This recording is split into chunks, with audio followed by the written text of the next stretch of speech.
Dear friends, welcome back to Academic Platform.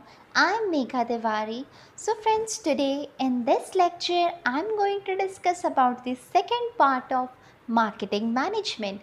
Friends, if you will like it, then please share with others, recommend with others, and please press the bell icon for subscribing my channel for the upcoming updates. Guys, as we all know that we had started a telegram channel of academic platform also. You can join it for the notes as well. So let's start. Friends, today we are going to discuss about the topic consumer behavior. Guys, हमने जो last lecture है उसमें हमने marketing concepts को cover किया था और आज हम लोग डिस्कस करने वाले हैं कंज्यूमर बिहेवियर के ऊपर. गाइस, कंज्यूमर बिहेवियर क्या होता है? According to Walter and Paul, consumer behaviour एक ऐसा प्रोसेस है whereby individuals decide whether, what, when, where, how and from whom to purchase goods and services.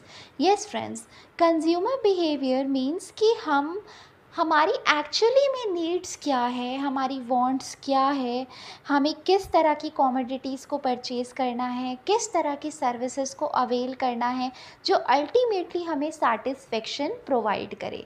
Guys, consumer behaviour का basically concept ये है कि हमें कंज्यूमर्स की study करना है कि आज के टाइम में हमारे जो कंज्यूमर्स हैं उनका बिहेवियर क्या है, उनका एटीट्यूड क्या है, उन्हें किस तरह के गुड्स पसंद आ रहे हैं, किस तरह की सर्विसेज वो अवेल करना चाहते हैं.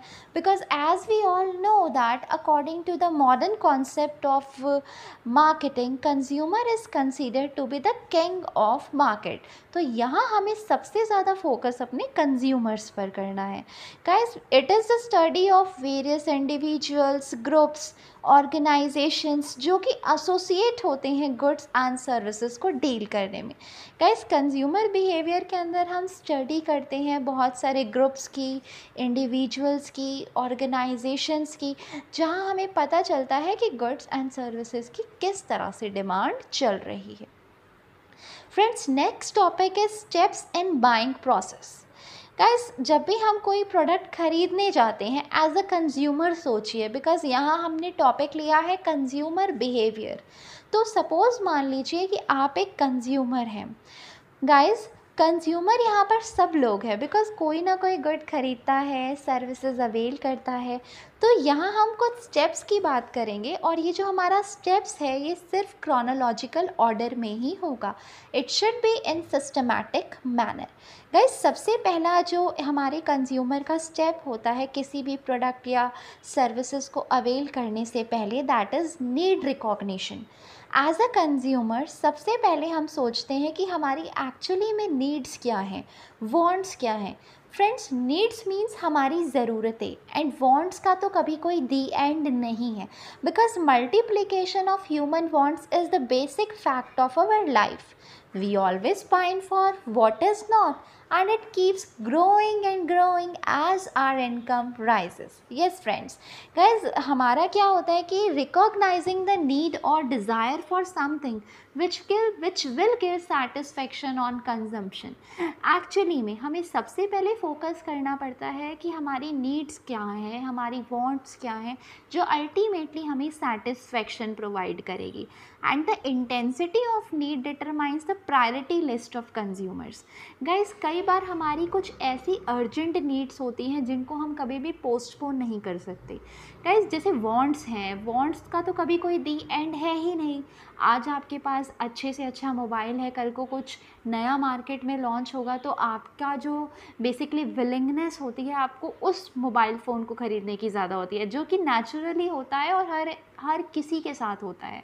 बिकॉज गाइस, नीड्स की बात करें तो नीड्स के अंदर फूड, क्लोथ, शेल्टर्स कवर हो जाते हैं जो अल्टीमेटली हमारी सबसे बड़ी प्रायोरिटी लिस्ट है. तो एज अ कंज्यूमर आप सबसे पहले अपनी नीड्स को प्रायोरिटी देते हैं अपनी वांट्स से भी पहले, और जो भी आप वांट्स हैं उसको कुछ टाइम के लिए आप पोस्टपोन कर सकते हैं, पर नीड्स को आपको सबसे पहले प्रायोरिटी देनी होती है. तो this is the first step of consumer behaviour, कि ये हमारा स्टेप होता है बाइंग बिहेवियर का, कि जब भी आप कॉमोडिटी खरीदते हैं तो सबसे पहला आपको ये स्टेप फॉलो करना होता है।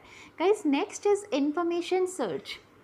सपोज़ मान लीजिए आपको कोई भी कॉमोडिटी को परचेज़ करना है तो आप कुछ इन्फॉर्मेशन सर्च करते हो उसके ऊपर। Consumers gather information regarding best brand either by recalling the relevant information stored in the memory और by tapping sources like friends, family, colleagues, advertisements etcetera. Yes friends, कई बार क्या होता है कि आप कोई भी कॉमोडिटी को परचेज़ करने से पहले जनरली ये उन कॉमोडिटीज़ के साथ होता है जो कि एक्सपेंसिव नेचर की होती है। आप क्या करते हो, आप अपने फ्रेंड्स के साथ एक बार डिस्कशन करते हो, कुछ रेलेवेंट इन्फॉर्मेशन कलेक्ट करते हो उस प्रोडक्ट के फीचर से रिलेटेड। सपोज़ मान लीजिए कोई मोबाइल फ़ोन लेना है, कोई लैपटॉप लोन लेना है, तो आप उसके फीचर्स देखते हो, अपने फ्रेंड से पूछते हो, कलीग से पूछते हो। एक बार आप उस बेसिकली इन्वेस्टमेंट करने से पहले एक बार कुछ इन्फॉर्मेशन गैदर करते हो related to the brand, related to their features as well. So friends next is evaluation of alternatives. अब आपके पास बहुत सारी इन्फॉर्मेशन आ गई है प्रोडक्ट से रिलेटेड, अब आपकी बारी होती है उन्हीं सारी इन्फॉर्मेशन को इवैल्यूएट करने की। Consumers assess various alternative products और सर्विसेज एंड जज their wants satisfying potential. Out of the considerations set, he list out certain varieties on the basis of certain criteria. Guys, जब उनके पास एक कंज्यूमर के पास बहुत सारी इन्फॉर्मेशन उस प्रोडक्ट से रिलेटेड आ जाती है तो वो उसको इवैल्यूएट करने लगता है, जज करने लगता है कि अगर मैं इस प्रोडक्ट को परचेज़ करूँगा तो ये मुझे वाकई कितनी सेटिस्फेक्शन प्रोवाइड करेगी। बिकॉज गाइस यहाँ क्या होता है कि अल्टीमेटली कंज्यूमर सेटिस्फेक्शन की बात हो रही है, तो कंज्यूमर अपने आप को सेटिस्फाई करने के लिए कहीं पे भी इन्वेस्टमेंट करने से पहले बहुत सारी इन्फॉर्मेशन को कलेक्ट करता है, फिर उसको इवैल्यूएट करता है कि इसके अंदर वाकई क्या क्या फीचर्स होंगे एंड वाकई अगर ये प्रोडक्ट मैं परचेज़ करूँगा तो ये मुझे सेटिस्फेक्शन देगा या नहीं।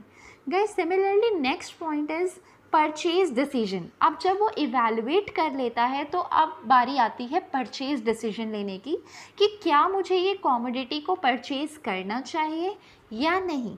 सपोज़ मान लीजिए आप एक मोबाइल फ़ोन की बात कर रहे हैं, तो now you will take decision कि whether to purchase this cell phone और not. Guys, during this time, the consumer may form an intention to buy the most preferred brand because he has evaluated all the alternatives and identified the value that it will bring him. Marketers should try to reduce the risk factors of consumers by providing them sufficient information about the product. Guys, यहाँ पे बारी आती है कि अब consumer उस stage पर पहुंच जाता है कि क्या मुझे इस कॉमोडिटी को परचेज़ करना चाहिए या नहीं। और इसके लिए जो हमारे मार्केटर्स होते हैं वो कंज्यूमर्स की हर आखिरी कोशिश करते हैं उनके इस रिस्क को रिड्यूस करने के लिए। वो उनकी हेल्प करते हैं, प्रोडक्ट से रिलेटेड सफिशिएंट इन्फॉर्मेशन प्रोवाइड करते हैं, जिसकी वजह से हमारे जो कंज्यूमर्स जो हैं वो श्योर हो जाएं कि वाकई मुझे ये प्रोडक्ट लेना चाहिए या नहीं। Guys next is post purchase reaction. अब मैंने ये सपोज़ मोबाइल फ़ोन ले लिया तो अब बारी आती है पोस्ट परचेज़ रिएक्शन की कि जब मैं उसको यूज़ करूँगी तो वाकई मुझे उसके फ़ीचर्स जो हैं वो अच्छे लगेंगे। अगर आपको बहुत अच्छा लग रहा है, it will all depend upon your experiences. अगर आपको उसको रन करना बहुत ही अच्छा लग रहा है, आपका एक अलग ही एक्सपीरियंस आया है, तो दैट मीन्स आप उस प्रोडक्ट से पूरी तरह से सेटिस्फाई हो, आप उस गुड से जो भी सर्विसेज आपको मार्केटर्स ने दी है आप पूरी तरह से सेटिस्फाई हो। और साथ के साथ हो सकता है कि पोस्ट परचेज डिसीजंस कई बार फेल हो जाते हैं, आप उतना नहीं ज़्यादा सेटिस्फाई रह पाते जितना आपको होना चाहिए, जितना आप एक्सपेक्ट करते हो उतनी अच्छी आपको जो एक्सपीरियंस होता है उस कॉमोडिटी को ख़रीद करके नहीं मिलता।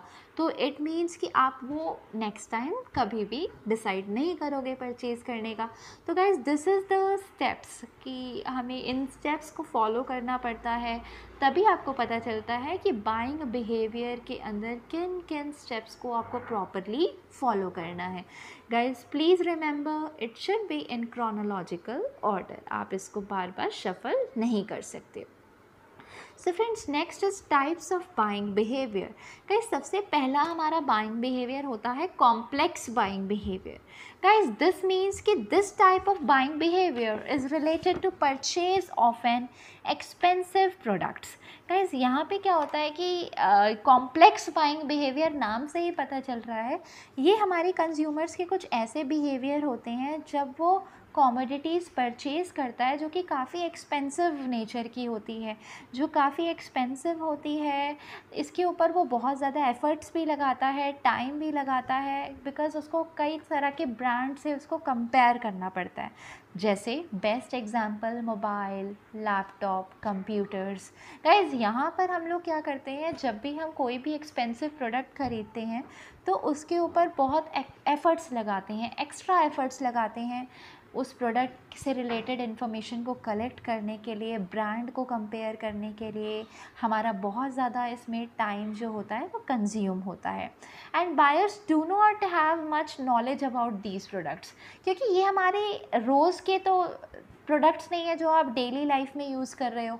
पर फ्रेंड्स, जब भी आप इस तरह के प्रोडक्ट्स आप यूज़ करते हो या आप ख़रीदने का डिसीजन लेते हो, तो ये इसमें क्या प्रॉब्लम आती है कि बायर्स को उन प्रोडक्ट्स की उतनी अच्छी नॉलेज नहीं होती।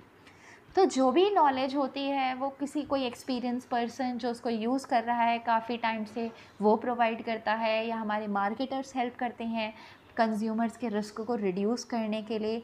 तो बेसिकली यहाँ पर क्या होता है कि कॉम्प्लेक्स बाइंग बिहेवियर रहता है जिसमें कंज्यूमर्स का बहुत ज़्यादा एक्स्ट्रा एफर्ट्स लगता है, टाइम लगता है। And the best example is laptops हो गए, आपके मोबाइल फ़ोन्स हो गए। तो ये हमारे कॉम्प्लेक्स बाइंग बिहेवियर के अंदर कवर होता है और ये काफ़ी रिस्की होता है। इसके ऊपर जो इन्वेस्टमेंट होता है ये काफ़ी रिस्की भी होता है। Guys, next is reducing buying behaviour, जिसे हम डिसोनेंस बाइंग बिहेवियर भी कहते हैं। When a consumer thought highly involved in purchasing the product doesn't find much difference in brand may take the decision quickly। guys, इसमें क्या होता है कि हमारे जो कंज्यूमर्स होते हैं वो काफ़ी ज़्यादा हाईली इन्वॉल्व होते हैं। हाईली इन्वॉल्व मतलब जब भी इस तरह के प्रोडक्ट्स को वो ख़रीदते हैं तो काफ़ी ज़्यादा हाईली इन्वॉल्वमेंट इनका देखने को हमें मिलता है। कई बार क्या होता है कि इस तरह के प्रोडक्ट्स को वो ख़रीद करके डिससैटिस्फैक्शन भी फील करते हैं, बिकॉज़ इसके अंदर काफ़ी ज़्यादा जो मनी है वो इन्वॉल्व होता है, और साथ के साथ इट माइट बी पॉसिबल कि उस प्रोडक्ट को लेने के बाद हमारे कंज्यूमर्स पूरी तरह से सैटिस्फैक्शन भी फील करें। गाइस, इसका जो बेस्ट एग्जांपल है दैट इज़ सपोज़ हमारी जो ज्वेलरी आइटम्स होती है, डायमंड रिंग हो गई, गोल्ड हो गया, तो इसमें भी इसको भी आप एकदम से आंख बंद करके नहीं ख़रीद लेते, एक बार सोच समझ कर इसका भी आप डिसीजन लेते हो, only then you will purchase these kind of items and it will covers under dissonance buying behaviour और reducing buying behaviour. Guys, next is habitual buying behaviour. नाम से ही पता चल रहा है that such behaviour is found for inexpensive products, यानी ये वो प्रोडक्ट्स होते हैं जो कि इनएक्सपेंसिव नेचर के होते हैं, जिन्हें आप जनरली हैबिचुअली आप कई बार अपनी डेली लाइफ में यूज़ करते हैं। जैसे कुछ हमारे बेवरेजेस हो गए, जैसे कई बार होता है कि कोक है, कोक के भी कई सारे जो हैं फ्लेवर्स हैं कि हर किसी का जो फ्लेवर होता है वो अलग होता है, टेस्ट सबका अलग होता है कंज्यूमर्स का। तो ये हमारे हैबिचुअल बाइंग बिहेवियर होते हैं जो ऐसे कॉमोडिटीज़ जो ज़्यादा एक्सपेंसिव नहीं होती, जिसको आप इजीली अफोर्ड कर सकते हो, फ्रीक्वेंटली परचेज करते रहते हो, बिकॉज ये आपकी हैबिचुअल नेचर की होती है। And consumers do not make much efforts purchasing these goods. कभी कभार कंज्यूमर्स को भाई वो रोज़ाना यूज़ कर रहा है वो प्रोडक्ट, सपोज़ मान लीजिए आपको पिज़्ज़ा बहुत अच्छा लगता है तो it comes under habitual buying behaviour. जब मर्जी चाहें आप उसको परचेज़ करके कुछ टाइम में आप खा सकते हैं, जब एज पर योर हैबिट्स। ठीक है, आपको कोक बहुत अच्छी लगती है तो this will comes under habitual buying behaviour. तो इसके लिए आपको कुछ ज़्यादा एफर्ट्स भी नहीं करने पड़ते। तो बेसिकली यहाँ पर आप क्या करते हो, यहाँ पे आपको जो हैबिचुअल बाइंग बिहेवियर के जितने भी प्रोडक्ट्स होते हैं, जो मार्केटर्स होते हैं कैची स्लोगन्स दे के, अट्रैक्टिव पिक्चर्स बना के कंज्यूमर्स को अट्रैक्ट करने की कोशिश करते हैं। Similarly, friends, next is variety seeking buying behavior, and such behavior is found for those products which involves very low involvement. The consumer purchase the product without much comparisons. इसके अंदर grocery items आ जाते हैं guys, ये इसके अंदर बिल्कुल भी आपको ज़्यादा इन्वॉल्वमेंट की ज़रूरत नहीं पड़ती। आप अपनी ज़रूरतों के हिसाब से बिना किसी ब्रांड को कंपैरिजन किए हुए आप अपनी मर्ज़ी से ये चीज़ें ले सकते हो। जैसे मिल्क है, मिल्क भी कई तरह के होते हैं, पर हर किसी को हर किसी का टेस्ट डिफरेंट है, हर किसी की जो बेसिकली एक्सपेक्टेशंस है वो डिफरेंट है। तो यहाँ क्या है, वैरायटी सीकिंग बिहेवियर, क्या आप अपनी मर्ज़ी से बिना किसी ब्रांड को कंपेयर किए आप उस प्रोडक्ट को ईजिली परचेज कर सकते हो। कंज्यूमर्स में change the brand after using it, not because of dissatisfaction but for seeking the variety products. Yes, यहाँ पे कंज्यूमर्स क्या करता है, यहाँ पे आप कंज्यूमर्स जो हैं वो ईजिली कभी भी कई बार ब्रांड को चेंज भी करके देखता है just to seeking out variety, not because he और she is dissatisfied from that product. वो ईजिली ब्रांड को कई बार चेंज कर लेता है just for seeking some kind of satisfaction. Varieties को देखने के लिए, जैसे चिप्स हैं, चिप्स कई तरह के आते हैं, बिस्किट्स कई तरह के आते हैं, it will all cover under groceries. Bread है, मिल्क है, तो यहाँ क्या होता है, यहाँ पे आप वैराइटीज़ को चेंज करते हो just for seeking out some taste, कि ये देखने के लिए कि किस किस तरह के वैरायटी के प्रोडक्ट्स मार्केट के अंदर अवेलेबल हैं। And marketers may encourage the consumers to seek variety products by offering discounts, free samples, contest coupons भी रखे जाते हैं।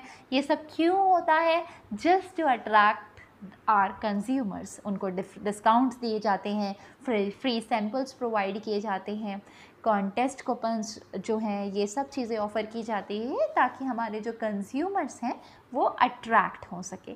जैसे कि आपने देखा होगा कि आप मॉल गए हो तो कितने के साथ by one get one free के ऑफ़र्स लगे होते हैं, तो वो सब क्या है, ये सब हमारे मार्केटिंग का एक तरीके का फंडा है जहाँ पे हम यूज़ करते हैं कि कैसे कंज्यूमर्स को अट्रैक्ट करना है अपनी तरफ। Friends, determination of consumer behaviour. Friends, consumer behaviour को हम डिटरमाइन बहुत सारी चीज़ें हैं जिनके थ्रू करते हैं, जैसे economical factors. Economical factors mean such as personal income, family income, government से रिलेटेड पॉलिसीज़ जो चेंज होती रहती है। गाइस, इकोनॉमिकल फैक्टर मतलब आपकी फैमिली की इनकम क्या है, आपकी पर्सनल इनकम क्या है, ये बहुत ज़्यादा डिपेंड करती है कि आप किस तरह के प्रोडक्ट्स लोगे। ठीक है, जैसे आपकी इनकम बहुत अच्छी है, आपकी इनकम लेवल बहुत अच्छा है, तो basically you can easily afford. पर अगर आपकी इनकम कम है तो उसी हिसाब से आपको सब चीज़ें सोच समझ के चलनी पड़ेगी। तो ये कुछ इकोनॉमिकल फैक्टर्स होते हैं जो कंज्यूमर्स के बाइंग बिहेवियर को अफेक्ट करते हैं मार्केट के अंदर। सिमिलरली सोशल फैक्टर, कि आपकी फैमिली का कल्चर कैसा है, ट्रेडिशन कैसा है, रोल, स्टेटस, ये भी कुछ ऐसी चीज़ें होती हैं हमारे आसपास से जुड़ी हुई जो कि इफ़ेक्ट करती है कि हम किस तरह की कमोडिटीज़ को ख़रीदें और किस तरह की कमोडिटीज़ को बॉयकॉट करें। सिमिलरली गाइस, कल्चरल फैक्टर्स भी होते हैं सच एज कल्चर, सब culture, social classes, caste system, ये सब चीज़ें जो हमारे कल्चर से जुड़ी होती है, हमारे नॉर्म्स, हमारी वैल्यूज़ से जुड़ी होती है, तो ये चीज़ें बहुत ज़्यादा इफ़ेक्ट करती है। ये कुछ ऐसे एक्सटर्नल फैक्टर्स होते हैं फ्रेंड्स जिनको हम कंट्रोल नहीं कर पाते, पर फिर भी ये हमारी लाइफ में बहुत ज़्यादा अफेक्ट करती है, कंज्यूमर्स के बाइंग बिहेवियर को काफ़ी ज़्यादा अफेक्ट करती है। कुछ पर्सनल फैक्टर्स भी होते हैं such as age and life cycle stage, आपकी ऑक्यूपेशनल इनकम, लाइफस्टाइल, आपकी पर्सनालिटी, ये भी कुछ ऐसे पर्सनल फैक्टर्स होते हैं जो कि बाइंग बिहेवियर को अफेक्ट करते हैं। जैसे एज फैक्टर्स तो हमारा सबसे अच्छा एग्जांपल है, एज के अकॉर्डिंगली आपको चीज़ें पसंद आती है, तो ये चीज़ें हैं कंज्यूमर्स बिहेवियर को अफेक्ट करने वाली।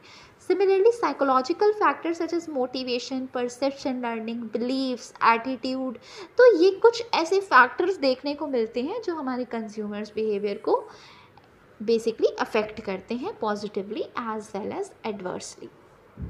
फ्रेंड्स, इम्पॉर्टेंस क्या होती है of marketing to consumers?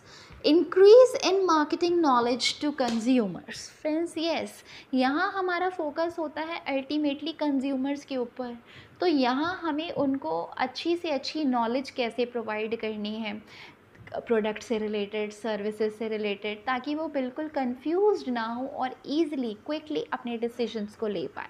Guys यहाँ बहुत ज़रूरी होता है मार्केट के अंदर क्या चल रहा है, मार्केट से रिलेटेड इंफॉर्मेशन को कंज्यूमर्स तक पहुंचाना, ताकि वो अपडेट रहें, उनकी जो एक्सपेक्टेशंस है, टेस्ट, प्रेफरेंसेस, उन सारी एक्सपेक्टेशंस को हम फुलफ़िल करें। तो ये हमारी कुछ ऐसी इम्पोर्टेंस रहती है जो कि बहुत ज़्यादा ज़रूरी होता है कंज्यूमर्स को अपडेट करना।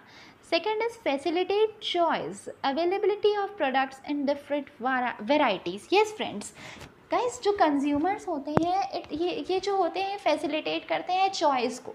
जैसे आपके पास बहुत सारे ऑप्शंस होते हैं, तो कोई भी जो आपका सेलर है वो कभी भी आपको फोर्स नहीं कर सकता कि आपको यही प्रोडक्ट परचेज़ करना है। यहाँ आपके पास पूरी फ्रीडम होती है, राइट टू चॉइस होता है कि among the various alternatives you can select a particular brand, a particular product as per your willingness, as per your wish.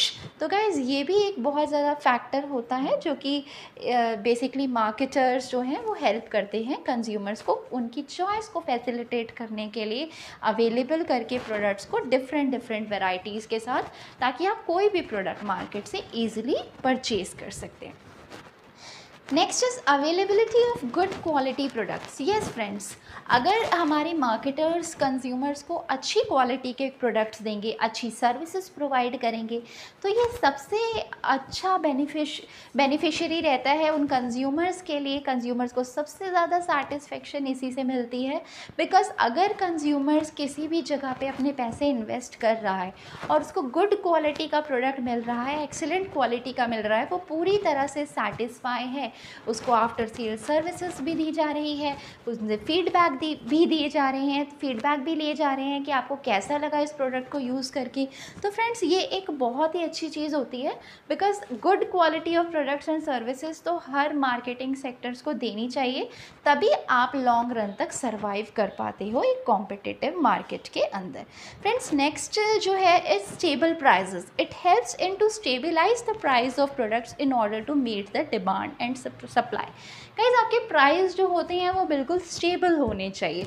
अगर प्राइस के अंदर स्टेबिलिटी नहीं रहेगी तो इट विल अफेक्ट। गाइज जैसा कि हमने बताया है कि price should be reasonable, it should be stable, कि हमारे कंज्यूमर्स भी उसको ईजिली अफोर्ड कर पाएँ और साथ के साथ आपका जो प्रॉफिट है वो भी पूरी तरह से मेंटेन हो। तो ये कुछ ऐसे इंपॉर्टेंस होते हैं मार्केटिंग की टूवर्ड्स आवर कंज्यूमर्स। फ्रेंड्स अब हम कुछ क्वेश्चन डिस्कस कर लेते हैं जो कि हमारे लास्ट ईयर के पेपर्स में भी पूछे गए हैं। यहाँ हमने सिर्फ 2-3 क्वेश्चन ही डिस्कस करने हैं। हम जो नेक्स्ट बनाएंगे वीडियो उसके अंदर मैं और कुछ क्वेश्चंस डाल दूँगी, जिसके अंदर हम वो सारी टॉपिक्स भी कवर करेंगे जो कि लास्ट ईयर के पेपर में पूछे गए हैं। Friends question is which concept of marketing is product oriented? Is it old concept of marketing, modern concept of marketing, entity concept of business, or all of the above? Guys यहाँ पे पूछा गया है कि which concept of marketing is product oriented। आप सोचिए, हमने old concept भी पढ़ा था मार्केटिंग का और हमने मॉडर्न कॉन्सेप्ट भी पढ़ा था मार्केटिंग का। तो एंटिटी कॉन्सेप्ट ऑफ बिजनेस तो आप क्रॉस कर दीजिए पूरी तरह से। अब हमारा जो फोकस रहेगा वो ओल्ड कॉन्सेप्ट के ऊपर रहेगा और मॉडर्न कॉन्सेप्ट के ऊपर रहेगा। तो आप सोचिए कि जो प्रोडक्ट ओरिएंटेड जो कॉन्सेप्ट रहता है वो क्या होता है। गाइज ये जो हमारे क्वेश्चन का आंसर रहेगा, it will be A, that is old concept of marketing will be the answer, because as per the old concept of marketing यहाँ पे सिर्फ प्रोडक्ट्स के ऊपर फोकस किया गया था कि कैसे हमें ज़्यादा से ज़्यादा प्रोडक्ट्स को सप्लाई करना है मार्केट के अंदर और अपनी जो बेसिकली पॉकेट मनी है वो मेंटेन करना है, हमें कैसे प्रॉफिट को मैक्सिमाइज़ करना है प्रोडक्ट्स को सेल करके। गाइज यहाँ पे कंज्यूमर्स के ऊपर बिल्कुल फोकस नहीं किया गया था।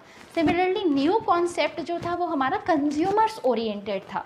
As per the modern concept of marketing friends, जो कंज्यूमर्स है उनको किंग माना गया है मार्केट का। यहाँ सबसे ज़्यादा उन्हीं के ऊपर फोकस किया गया है, उन्हीं को सेटिस्फेक्शन प्रोवाइड करनी है। तो हमारा मॉडर्न कॉन्सेप्ट जो है वो कंज्यूमर ओरिएंटेड है और जो हमारा ओल्ड कॉन्सेप्ट है वो प्रोडक्ट ओरिएंटेड है।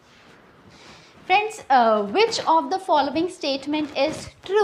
तो इस तरह के क्वेश्चंस आपको बहुत अच्छे से एग्ज़ाम्स में हैंडल करने पड़ते हैं। बहुत अच्छे से आपको इसको हैंडल करना है बिकॉज कई बार इसमें जो आपके जो पॉइंट्स हैं ABCD, आप इसको बहुत अच्छे से स्टडी करिए और सोच समझ के आपको आंसर देना है। Environmental analysis and diagnosis involve understanding the 5 forces, namely social, economic, competition, technology, government policies and supplies. Yes friends, अगर हम economic इन्वायरमेंट को एनालाइज करें, उसको डायग्नोज करें, तो कुछ जो फैक्टर्स निकल के आते हैं एक्सटर्नल इन्वायरमेंट के जो हमारे मार्केटिंग को अफेक्ट करते हैं, वो हमारे सोशल इकोनॉमिक फैक्टर्स भी हो सकते हैं, कंपटीशन भी हो सकता है, टेक्नोलॉजी भी हो सकती है, government policy, supply. Yes, it is totally true, ये बिल्कुल स्टेटमेंट ट्रू है। तो अब हम सेकंड की तरफ देखते हैं। Understanding the socio economic force is important as they determine the demand for a product or services at any given time. This involves an analysis of structural changes in the population and economic change in the society. Guys, ये point क्या कह रहा है कि हमें जो socio economic forces है उसको अंडरस्टैंड करना ज़रूरी है। It is important as they determine the demand for a product, क्योंकि इससे हमें क्या पता चलता है कि कंज्यूमर्स का टेस्ट, उनकी प्रेफरेंसेस किस तरफ है, किस तरह की डिमांड की जा रही है प्रोडक्ट की, किस तरह की डिमांड सर्विसेज की जा रही है, और इसको एनालाइज करना बहुत ज़्यादा ज़रूरी होता है। तो yes, this is also true. आप सब ने इकोनॉमिक्स पढ़ी है, आप सब लोग बिज़नेस के स्टूडेंट्स हैं, तो ये बिल्कुल ही स्टेटमेंट ट्रू है कि जो हमारे सोशियो इकोनॉमिक फोर्सेस होते हैं वो हेल्प करते हैं एनालाइज करने में। जो भी हमारे जो फोर्सेस होते हैं डिमांड और सप्लाई को अफेक्ट करते हैं, उसमें सोशियो इकोनॉमिक बहुत मेजर रोल प्ले करता है। Friends, next is technological factor involves understanding the technological changes affecting the firm's products, process and system and its capacity to respond faster to the customer. The technological development in the industry create an opportunity for a marketer to develop new products. Yes, guys, technological environment के through हमें upgradation मिलती है, हम update होते हैं कि किस किस तरह के प्रोडक्ट्स, रिसर्च, डेवलपमेंट टेक्निक्स हमारी मार्केट के अंदर आ रही हैं, किस तरह की अपॉर्चुनिटीज़ क्रिएट हो रही है जिसका हम आगे आने वाले टाइम में बेनिफिट्स उठा सकते हैं। Yes, this is totally true. तो all of these statement will be the right answer. So friends, our last question is selling is important. ये एक assertion और reason है, इसमें कई बार students अटकते हैं। फ्रेंड्स, assertion और reason के questions काफ़ी देखने को मिलते हैं नेट के एग्ज़ाम्स में। तो assertion और reason वो बच्चे बहुत अच्छे से क्रैक कर लेते हैं जिसके कॉन्सेप्ट्स बहुत अच्छे रहते हैं। तो गाइज, assertion में एक स्टेटमेंट दी होती है, उस स्टेटमेंट को आपको बहुत ध्यान से पढ़ना पड़ता है और रीज़न नीचे दिया हुआ है कि क्या इसी रीज़न से ये स्टेटमेंट वायलेट हो रही है। तो ये चीज़ आपको बहुत ध्यान से पढ़ना है। असर्शन रीज़न काफ़ी ज़्यादा देखने को मिलता है नेट के एग्ज़ाम में, तो इसके लिए आपको कॉन्सेप्ट क्लैरिटी होनी चाहिए। आप जितना भी पढ़ रहे हैं बहुत अच्छे से पढ़िए, तो आपके जो सारे के सारे कॉन्सेप्ट्स हैं वो बहुत अच्छे से क्लियर हो जाएंगे and you can easily crack these kind of questions. Guys, assertion की एक आपको स्टेटमेंट दे रखी है, selling is important not merely for increasing the profit of businessman but also for making goods and services available to the consumers in society. तो सबसे पहले हम इसका मतलब समझेंगे। गाइस, ये स्टेटमेंट कह रही है कि सेलिंग जो है वो इम्पॉर्टेंट है, not merely for increasing profit for businessman. ऐसा नहीं है कि सेलिंग करने से सिर्फ और सिर्फ बिजनेसमैन के प्रॉफिट्स बढ़ते हैं, but for also making goods and services available to the consumers and society. Yes friends, the statement is very true कि selling जो है इससे सिर्फ हमारे बिजनेसमैन के प्रॉफिट्स रेज नहीं होते, बल्कि इसके गुड्स एंड सर्विसेज को प्रोवाइड करके कंज्यूमर्स की सेटिस्फेक्शन भी बढ़ती है। कुछ गुड्स एंड सर्विसेज को हम जो प्रोवाइड करते हैं इससे कंज्यूमर्स को ईजिली गुड एक्सेस हो जाते हैं मार्केट के अंदर। तो रीज़न दे रखा है कि it is the process whereby goods and services finally flow to the consumers who need them and firm perform its function of distributing its products among consumers. Yes friends, the reason is very right. आप reason अगर ध्यान से पढ़ें तो जो assertion ऊपर दे रखा है उसका जो नीचे रीज़न दे रखा है ये बिल्कुल ठीक है, दैट ये एक ऐसा प्रोसेस है, सेलिंग एक ऐसा प्रोसेस है जहाँ पे गुड्स एंड सर्विसेज को हम फाइनली कंज्यूमर्स तक पहुँचाते हैं। It is the flow of goods and services finally to the consumers who need them and the firm perform its function। और फर्म जो है बेसिकली अपने प्रॉफिट को मैक्सिमाइज़ करने के लिए, बिजनेस के प्रॉफिट्स को मैक्सिमाइज़ करने के लिए डिस्ट्रीब्यूशन करती है गुड्स एंड सर्विसेज का अल्टीमेटली कंज्यूमर्स तक, जहाँ पे हमारे बहुत सारे मिडल मैन भी कंट्रीब्यूट करते हैं। यस, तो A assertion A and our assertion A is right and reason R are the true explanation of A. Yes friend, तो फोर्थ आपका आंसर हो जाएगा दैट कि असर्शन ए जो है वो ट्रू है और आर इसकी करेक्ट एक्सप्लेनेशन है। तो फ्रेंड्स, इस तरह के क्वेश्चंस को आपका बहुत अच्छे से हैंडल करना पड़ता है। तो आपको जो भी आप जैसे आपकी आज हम मार्केटिंग कर रहे हैं तो मार्केटिंग के अच्छे से कॉन्सेप्ट को समझिए, एक एक टॉपिक को अच्छे से आप पढ़िए ताकि आप इजीली इस तरह के क्वेश्चंस को क्रैक कर पाए। तो इसमें जो ए स्टेटमेंट है वो बिल्कुल ट्रू है और आर इसकी करेक्ट एक्सप्लेनेशन है, क्योंकि आर में बोला जा रहा है कि फर्म्स जो है कि गुड्स एंड सर्विसेज को डिस्ट्रीब्यूट करने में हेल्प करती है और साथ के साथ ये एक ऐसा प्रोसेस है जहाँ पे आप ईजिली कंज्यूमर्स तक गुड्स एंड सर्विसेज को अप्रोच करते हो। तो फ्रेंड्स, आज के लिए इतना ही। तो हम नेक्स्ट फिर से आएंगे, जल्दी मिलेंगे आपसे एक नए टॉपिक के साथ। वो हमारा रहेगा मार्केट सेगमेंटेशन के बारे में हम लोग पढ़ेंगे और मैं कुछ क्वेश्चंस भी लेकर आऊँगी फिर से जो कि पास्ट ईयर्स के पेपर्स में होंगी। टिल देन सो प्लीज़ आप हमारा टेलीग्राम चैनल ज्वाइन करिए, आपको इस तरह के नोट्स भी वहाँ पे प्रोवाइड हो जाएंगे PDF फॉर्म में। And if you will like it then recommend to others, share with others and press the bell icon for subscribing.